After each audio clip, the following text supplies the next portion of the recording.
Bonjour à tous, j'espère que vous allez bien.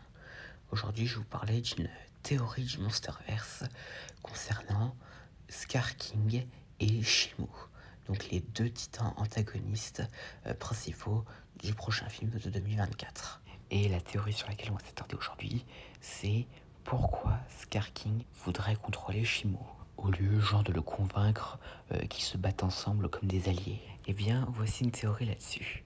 Eh bien, comme je l'avais dit dans une ancienne vidéo sur Scar King, il aurait été emprisonné par Godzilla dans la Terre Creuse. Et donc Scar King voudrait se venger de Godzilla, mais pour cela, il faudrait un allié puissant. Et une fois réveillé, il devra faire en sorte de trouver cet allié en question. Et cet allié, c'est bien évidemment Shimu.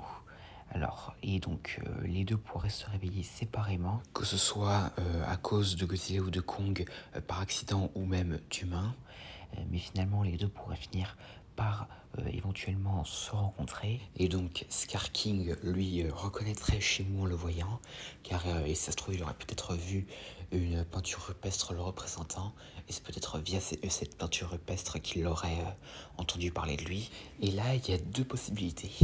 Donc la première, ce serait que Scar King penserait que Shimu serait pas facile à convaincre, donc du coup il déciderait d'utiliser son fouet pour le plier de force à sa volonté, et donc du coup pour qu'il soit forcé d'obéir à ses ordres pour ne pas que Shimu se retourne contre lui et agisse indépendamment. Et la deuxième possibilité, ce serait que les deux se rencontreraient, mais ils ne se percevraient pas comme des menaces. Enfin, les deux voudraient peut-être faire en sorte qu'ils ont tous les deux le même objectif, et donc du coup ils décideraient de se battre comme des alliés. Enfin, ce serait surtout Shimu qui proposerait ça. Et cependant, il est possible que Scar King, par mesure de sécurité, décide quand même d'utiliser son fouet et de fouetter Shimu avec, et donc ainsi le contrôler.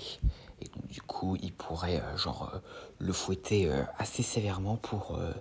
Enfin, genre par exemple quand Shimu fait un truc que Scar King ne veut pas, ou que Shimu ait fait quelque chose dont il a l'interdiction, et donc du coup il pourrait soit le fouetter assez sévèrement, et donc du coup peut-être même littéralement l'enchaîner.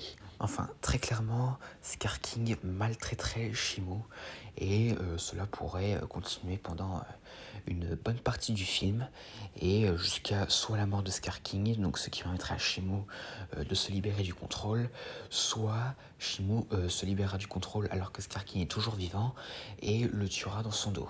Et donc voilà, c'est tout ce que j'avais à dire concernant pourquoi Scar King contrôlerait Shimu. J'espère que cette vidéo vous aura plu, n'hésitez pas à me dire ça dans les commentaires, et à la prochaine.